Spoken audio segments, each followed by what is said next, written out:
Space is quiet, until you hear the hum. A single, lonely ship drifts into alien territory. No escort. No weapons warm. Just a smile on the human captain's face.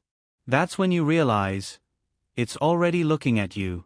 Space has a way of making you feel safe when you're the one with the bigger fleet. The Vereen Collective's patrol group stretched across half a sector. Sleek gunships, armored carriers, enough firepower to erase a moon. Which was why the lone human vessel drifting near the border felt more like a curiosity than a threat. Primitive hull plating, no heat signatures, no visible escorts. Fleet Commander Zyrak clicked, his mandibles clattering in amusement. Either they're lost or they've come to surrender. Record the moment for archival comedy. His communications officer glanced at her readings. They are broadcasting music. What kind of music? Zyrak asked. The sound came through the bridge. Smooth brass, a slow human croon. A voice sang, "Fly me to the moon." Zyrak grimaced. Humans are peculiar. On the horizon's folly, Captain Elias Cross leaned back in his chair, cradling a coffee mug like it was the galaxy's most precious artifact. "Sinatra works every time," he said, without looking up. His crew laughed softly. Not the nervous kind. More the kind you hear from people who already know the punchline to a joke no one else has caught yet. Vereen formations tightening, Lieutenant Cora reported from the sensor station. 22 ships. They're taking us very seriously. Good, Elias said. I'd hate to think they were ignoring us. The comms crackled. Unidentified human vessel. A sharp, insectoid voice barked. You have trespassed into Vereen territory. State your purpose. Elias smiled as though the voice belonged to an old friend. Good afternoon. Lovely patch of space you have here. We were just passing through. Tourists, really. Tourists. The alien voice carried a note of disbelief. Yes, Elias said. Heard your border sectors have the best Yelp reviews. Figured we'd see for ourselves. Muffled chuckles rippled through his bridge crew. On the Vereen flagship, Zyrak's inner eyelids narrowed. This is their idea of intimidation, he muttered. Bring us closer. Prepare to board. The Jethari ambassador standing in the corner, tall, green-skinned, with eyes like molten gold, shifted uneasily. Commander, humans are unpredictable. Zyrak waved a claw dismissively. They are prey animals who have learned to make tools. Nothing more. Commander, the human's voice came again, light as a breeze. How many ships did you bring, just for curiosity's sake? Zyrak frowned. Why do you wish to know? Oh, just keeping a journal, Elias replied. I like to remember the details. And I wouldn't want to misquote the size of the welcoming party. Zyrak snorted, then ordered the number transmitted. Perfect, Elias said. Hold still for me, just want to make sure I get your good side. Lieutenant Cora muted the comm and raised an eyebrow. They have no idea, do they? No, Elias said, sipping his coffee. And if we're lucky, they won't, not yet. The alien ships drew closer, the black void between them shrinking until their hulls glinted in the light of the nearby red dwarf. The horizon's folly sat motionless, engines idle, as if awaiting rescue rather than confrontation. Zyrak's voice returned. We will board your vessel. Prepare to be detained. Elias straightened his collar and answered warmly. Detained? Commander, you make it sound so formal. Why not come aboard for coffee first? My crew makes an excellent peanut butter cookie. A human delicacy. Zyrak turned to his officers, confused. Peanut butter? The Jethari ambassador interjected quietly. It's edible. For them. A boarding skiff detached from the Vereen flagship, gliding toward the human vessel. Inside, armored soldiers readied weapons, their mandibles clinking in anticipation. This would be quick. On the human bridge, Elias spoke softly. They're sending the welcome wagon. Cora, make sure the hospitality kit is ready. Yes, sir. And keep our transmitters running on the same frequency, Elias added. The exact same narrow beam we've been using. Cora hesitated. That beam happens to be aimed directly at. I know, Elias said. Keep it there. The boarding team arrived, escorted down the airlock into the Horizon's Folly's pristine, oddly warm corridors. Human crew greeted them with nods, smiles, and steaming mugs of coffee. The aliens ignored the offers. In the conference room, Elias extended a hand to Zyrak. Captain Elias Cross. Welcome aboard. Zyrak did not take the hand. You will surrender your ship and all records. Elias gestured toward the coffee pot. At least try it first. It's the second best thing we do. And the first? Zyrak asked, mockingly. Elias's smile didn't change. We plan ahead. The conversation was casual, almost disarmingly so. Elias shared a story about an Earth war where an entire enemy force was tricked into thinking inflatable decoys were real tanks. Zyrak called it childish. Elias agreed cheerfully. Meanwhile, the Jethari ambassador studied the humans closely. How their eyes never stopped moving, how they seemed to note every weapon, every exit. An alert chimed on the Virene flagship. A scout ship, stationed further out, reported static across all bands. No enemy contact, just silence. Zyrak dismissed it as interference. Elias glanced at the wall clock. Commander, you've been a most gracious guest, but I think we're about ready for the main event. What event? Zyrak demanded. The part, Elias said, where I turn to face you. The commander's mandibles twitched. You are already facing me. Not quite, Elias said. My ship isn't. He stood, adjusted his cuffs, and nodded to Cora. Engines hummed for the first time since the encounter began. Slowly, the Horizon's Folly began to rotate, the stars in the viewports sliding like beads across glass. Elias sipped the last of his coffee and set the mug down gently. Now, Commander, he said, voice calm as a still pond, I'd suggest you pay attention. The Horizon's Folly completed its turn with the patience of a chess master sliding the final piece into place.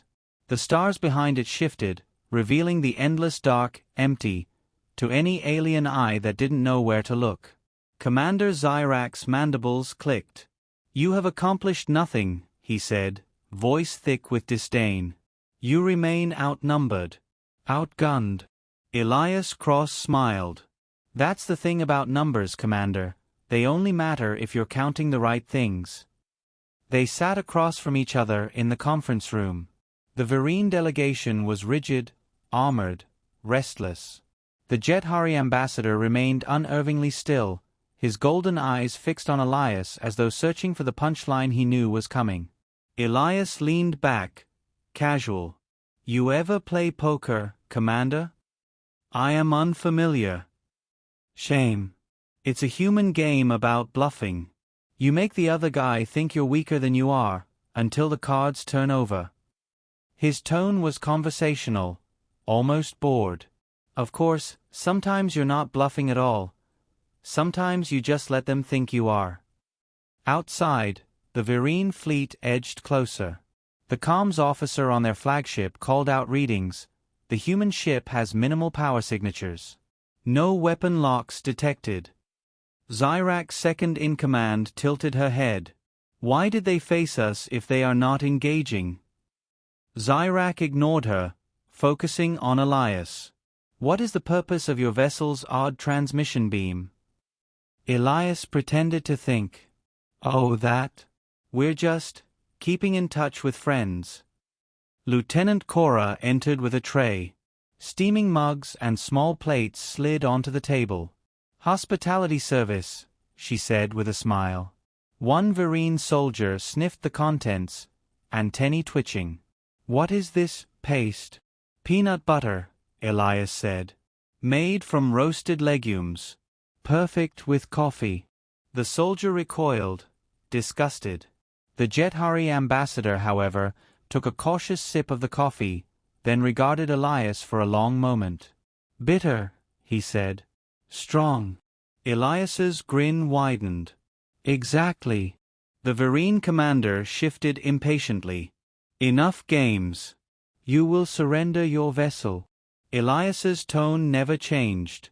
We'll have to decline. You cannot decline. Funny, Elias said. We just did.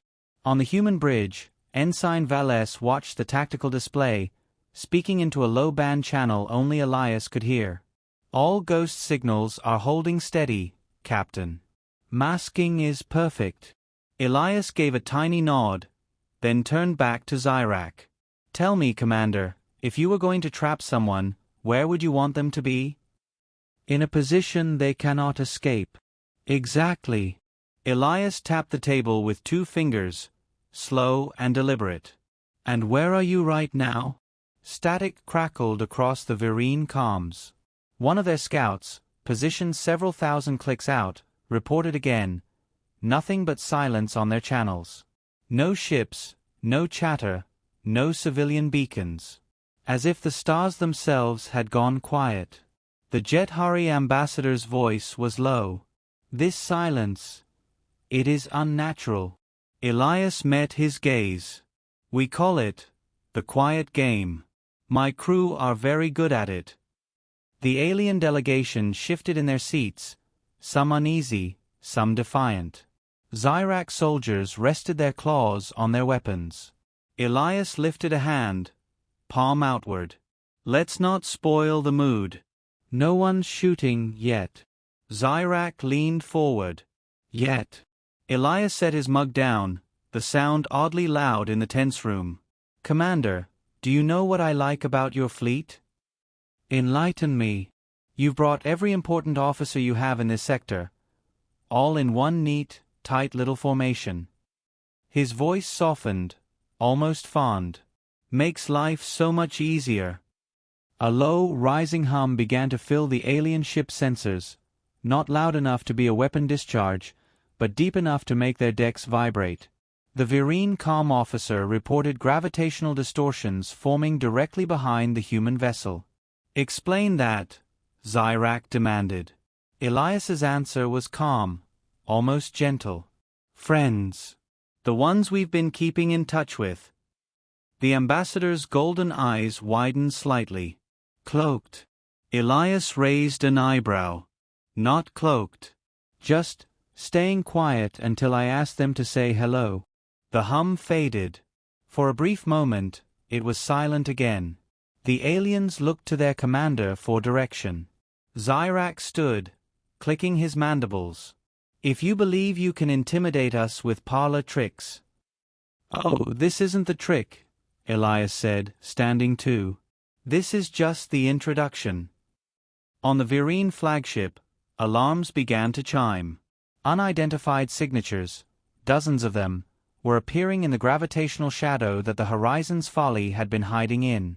Each one large, armed, and positioned in a perfect firing net. The Vereen comm officer stammered, These ships, they were invisible to us. They weren't invisible. Elias's voice came smoothly over the open channel. You just weren't looking where we wanted you to. The Jethari ambassador exhaled slowly. They were never alone. Never, Elias said. Zyrak soldiers gripped their weapons, but the commander hesitated, mandibles still. His compound eyes darted between the calm human and the gold-eyed ambassador. You brought an entire fleet into our territory? Zyrak asked, disbelief sharpening his tone. Brought. Elias chuckled. No, Commander. They were here before you even noticed me. I just came to make sure you stepped right where I wanted you. On the tactical display of the Horizon's Folly, the hidden fleet's weapon arcs lit up one by one. Quiet, efficient, patient. They did not fire. Not yet. Elias tapped his comm. Captain Cross to all ships. Hold position. We're just chatting. His crew smiled faintly, as if this were all a perfectly normal afternoon. Zyrak hissed, "You will release us." Elias met his gaze evenly. "I'm not holding you. You're just in the wrong place at the wrong time. And I've made sure that if you try to leave, you won't get far." The Vereen commander glared. "That is a threat." "That," Elias said, "is a fact." The room was silent except for the soft hiss of the coffee pot. The human captain poured himself another cup, never breaking eye contact with the alien commander. "We can keep talking," Elias said lightly, "or you can start making decisions. Just remember, poker's a game about knowing when to fold." The Vereen flagship's bridge felt suddenly smaller. Every console, every panel glowed with the same warning: target lock detected. 22 alien ships, each bristling with weapons, had found themselves squarely in the crosshairs of dozens of unseen human warships. On the horizon's folly, Elias Cross's voice was calm over the open channel. "Commander Zyrak, I believe this is the part where you start doing the math." Zyrak's mandibles clicked. "You are bluffing. No human fleet could move into this position without detection." Elias's smile carried no warmth. "You're half right. They didn't move here. They were always here." Behind him, Lieutenant Cora's fingers danced across her console, feeding real-time telemetry into the hidden fleet. On her display, human cruisers shifted slightly, tightening their net around the Vereen formation.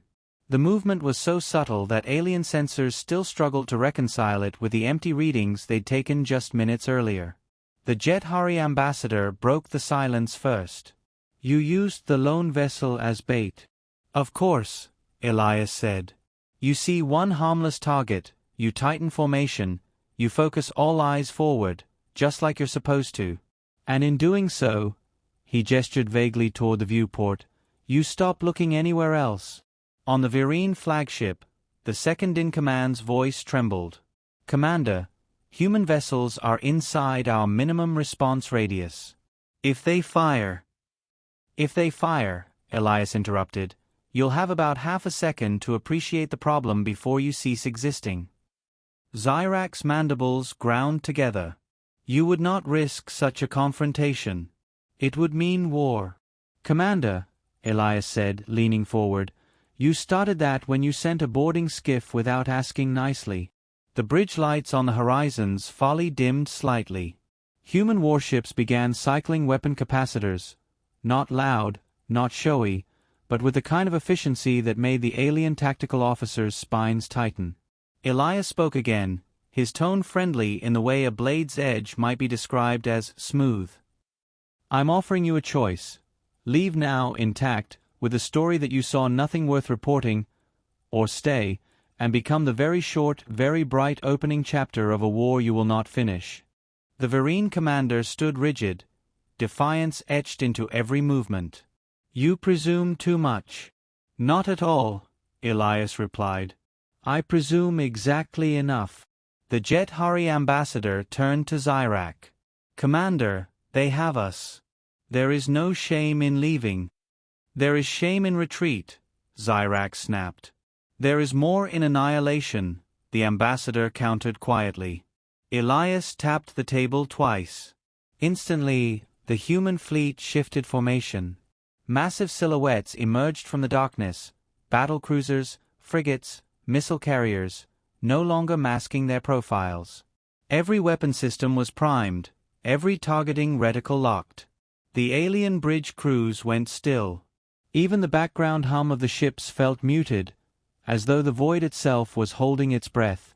"You see," Elias said, "humans aren't predators because we're strong. We're predators because we're patient. We make you think we're the ones at a disadvantage. We let you laugh at us, underestimate us, right up until we decide you shouldn't anymore." Zyrak's comms officer whispered, "Commander, their weapons are synchronized. They could fire as one." "They won't," Zyrak muttered. "You're right," Elias said, picking up the thread effortlessly. "We won't, unless you make us.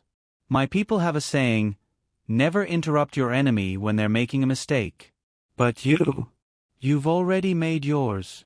For a long moment, the only sound was the soft clink of Elias setting his coffee cup back on its saucer. 10 seconds, he said. That's how long you have to start pulling your ships back. Zyrak bristled. Or what? Or, Elias said, we start removing them from the registry of things that exist.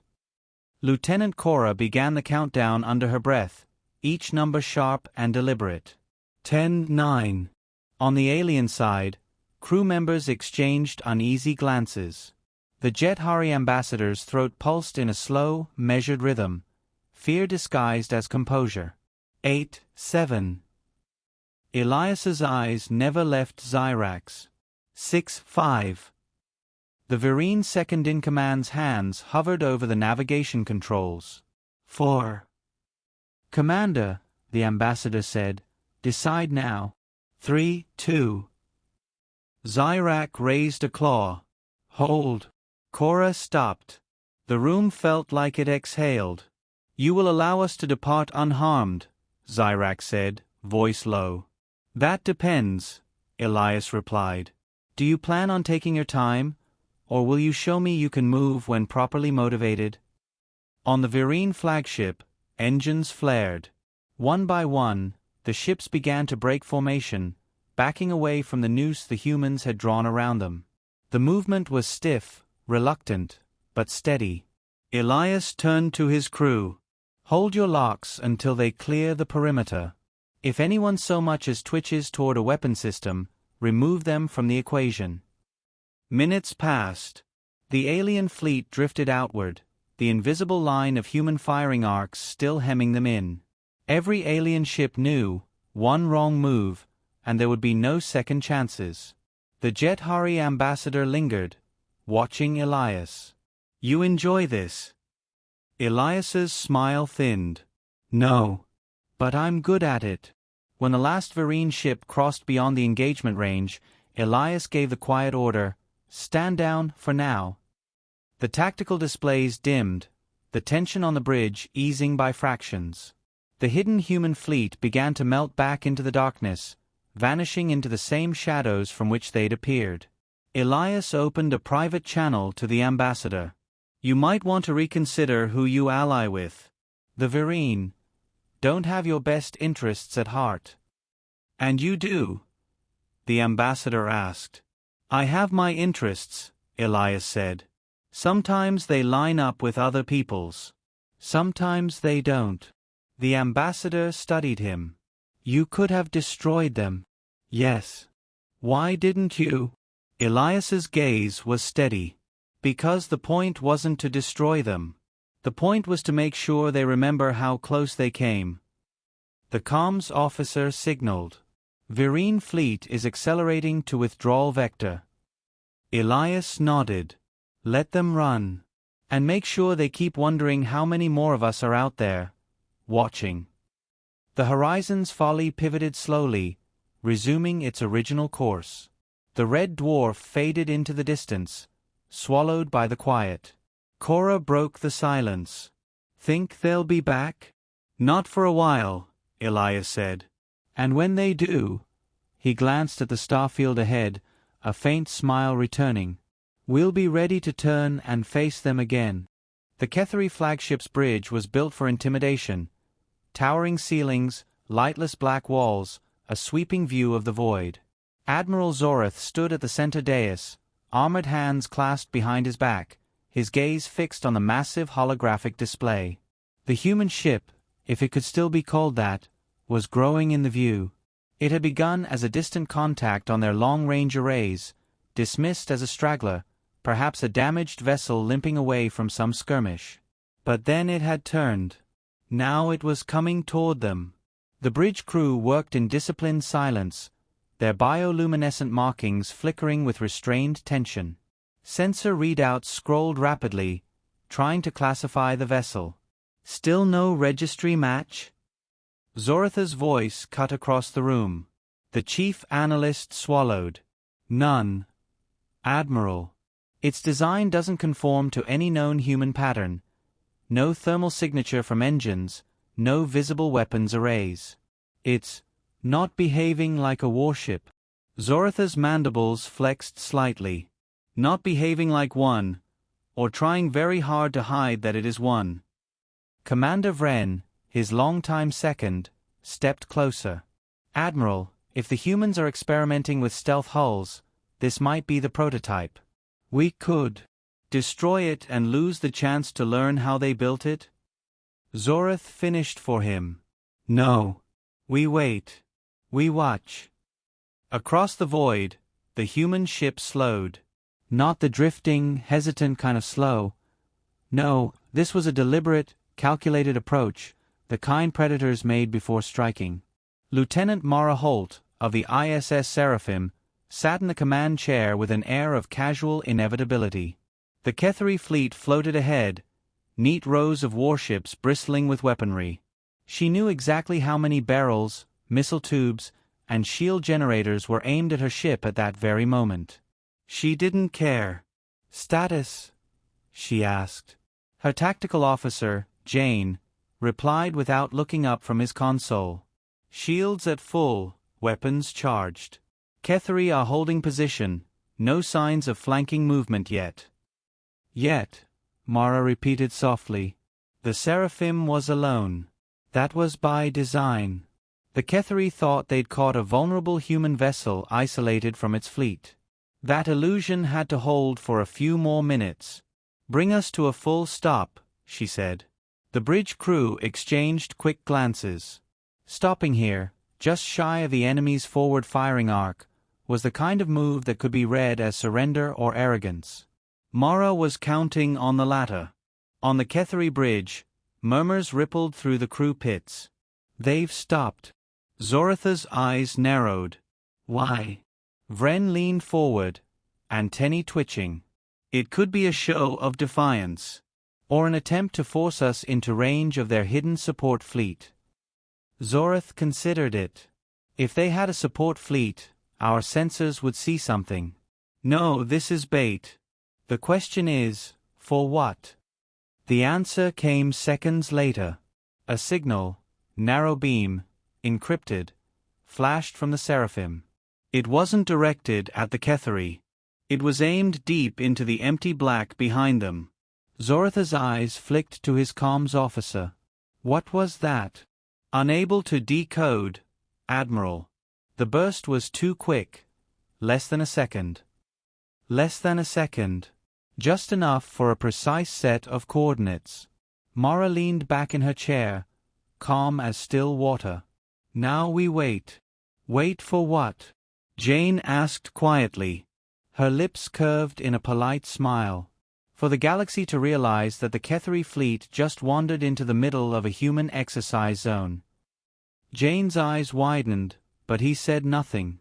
He'd learned long ago that Holt's operations worked better when you didn't ask for the whole picture until it was already unfolding. The Ketheri flagship shuddered as a faint ripple of distortion washed through space.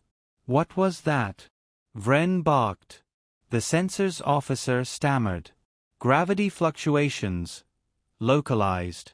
Admiral, something is emerging behind us. Zoratha's gaze whipped to the aft display. One by one, shapes began to bleed into view. Massive, angular silhouettes, their black hulls swallowing starlight. At first there were 3.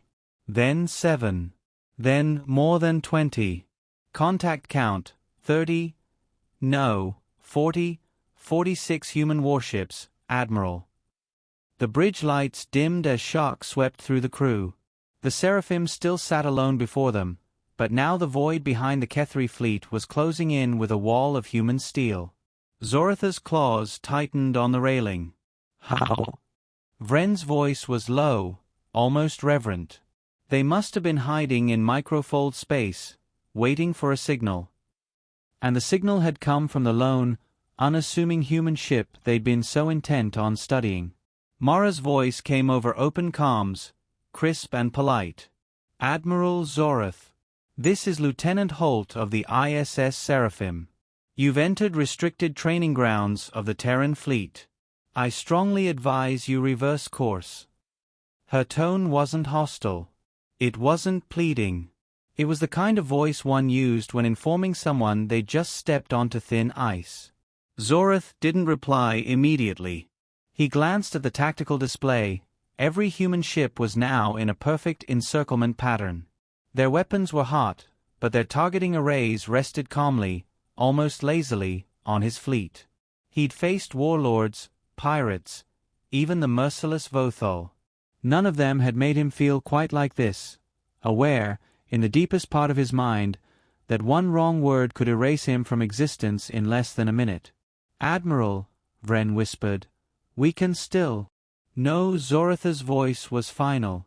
"Signal the fleet to hold fire. Then, signal withdrawal." The crew hesitated only a fraction before moving. Orders flowed, engines flared, and the Ketheri ships began their slow, deliberate retreat. On the Seraphim, Jane let out a slow breath. "That's it? They're just leaving." Mara's eyes tracked the enemy's departure. "They came to study us. They've seen enough." The last Ketheri ship faded into the distance. Only then did Mara lean back, her expression softening. "All units," she transmitted to the hidden fleet, "exercise complete. Stand down." One by one, the human warships slipped back into invisibility, until the Seraphim was once again alone in the void. Far from the battlefield, the story would spread, how the Ketheri fleet had faced a single human vessel, and how, moments later, the galaxy had watched them turn away without firing a shot. And somewhere deep in human command archives, a new file would be marked: "Observation successful."